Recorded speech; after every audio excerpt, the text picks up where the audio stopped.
Since retiring in 2008, LPGA legend Annika Sorenstam has become a mother of two, and she seems to be as busy as ever on other projects. Cara Robinson went to meet her in Florida. Let's go down to the boat. So, Annika Sorenstam, do you look at yourself nowadays as a golfer, a course designer, or indeed a mother because you have two young kids? Yeah, I'm not really sure what I'm just, a person that enjoys life, but I'm certainly a proud mom. It's the best thing in the world. I can look back at my career and we can talk about US Open wins, we can talk about shooting 59, but by the end of the day, I look at my kids and they are my Grand Slam of life.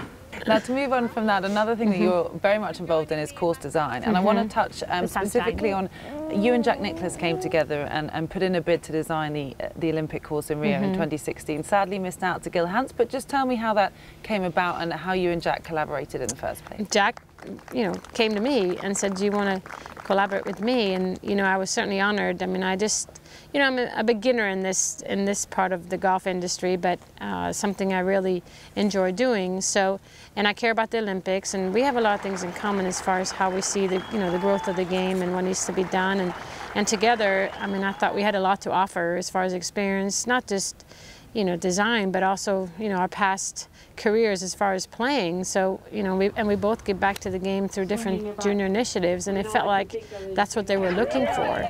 And I'd been to Geneva and presented to the IOC why golf should be in the Olympics and why it's so important. So both of us was there from the beginning. So then to take the process further and be part of a team to design the golf course, it was such a natural partnership. And so I spent a few months working with him on the golf course and our philosophy and what we thought we could bring to the table, and it was an amazing experience. I loved it. I learned so much from him, and he's a really nice guy and very kind of hands-on, and as far as golf design goes, he knows a lot of things. He taught me a lot of things, and then to go down there to Rio and present again, why we should be the one. I love that. I mean, we were sitting on a plane together and chatting about a lot of things. I mean, we talked about wine, we talked about food, we talked about family. Again, there was a lot of things together. So I felt like I was a new friend, but also somebody that shares the same,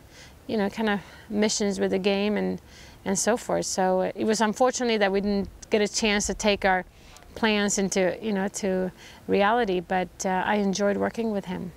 That's a nice thing to hear. I just want to move on now to the game today, and I'm going to start with the Solheim Cup. You played in 8 teams. You were the leading point scorer, so Laura Davis took your title in 2011 and grabbed a few more points. But what is it about that event? We see how successful it is in the men's game. How important is it to have an event like that in the women's game as well, and how does it help to promote the sport? Well, I think, when I look back at my career, Solheim Cup is one of the events that I just, that was the highlight of my career.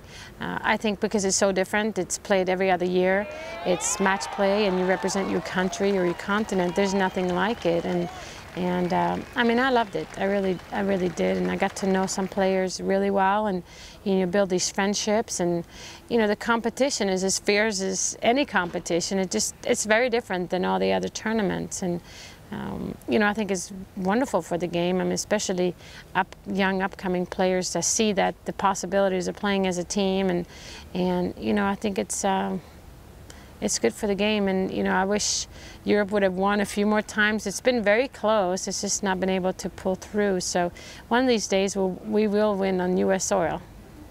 Talk to me about captaincy. I know you get asked this a lot. We're all dying to see you captain the Europe team, but you're not ready just yet. And you've been offered it, but chosen not to take that step just yet. Yeah, I just feel like I'm not ready to do it. And last time I was Alison Nicholas' assistant, and it was a lot of work. And, but she did most of it. And I realized that this is a 2-year commitment, and to do a good job, you need to be there, you need to do it, and get to know the players. You got to travel, and I'm just not ready for that in my life. And it doesn't mean I don't want to do it. It's just there's only so much I can do, and I have the responsibility of my business. But then number one comes my family, and I felt bad turning it down. It's such a great honor, but it was the right thing for me to do. So if I get the chance another time, if it fits in, then I would love to do it. But certainly no hard feelings. But just moving on to the state of the game on the tour today, how has that changed since you played? And do you think the ladies' tour gets enough credit for the amount of entertainment that it does provide? Well, to answer your second question, I think the answer is no. I do not think that the women get enough credit and they don't get enough exposure.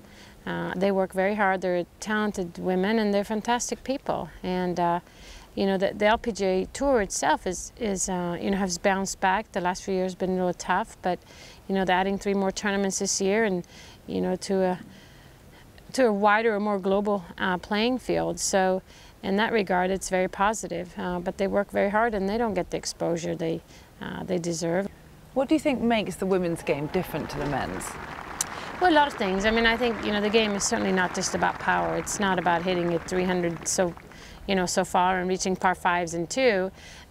You know, the women, I think, you know, if you look at the way they play, it's a lot of course management involved.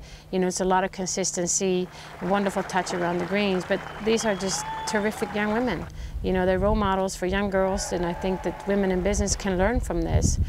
The game itself has a lot to offer as far as, you know, just a character. We all know that there's no other sport in the game that is such a fair game. I mean, you are your own kind of official out there, and it's and you can tell who's a good person, who is not.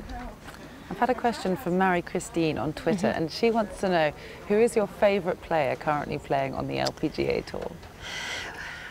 My question, or my answer to that would probably be, I mean, Yana Sang is you know, is a friend of mine, and you know, she's worked very hard to be the best, and she's a terrific young lady that's trying to, you know, do the best she can in this, you know, in this role. She's learning English and she's giving back to the game, and I love the way she plays. She has a lot of talent. She hits the ball a long ways, but she also has a lot of feel around the greens. I think she's terrific for the game.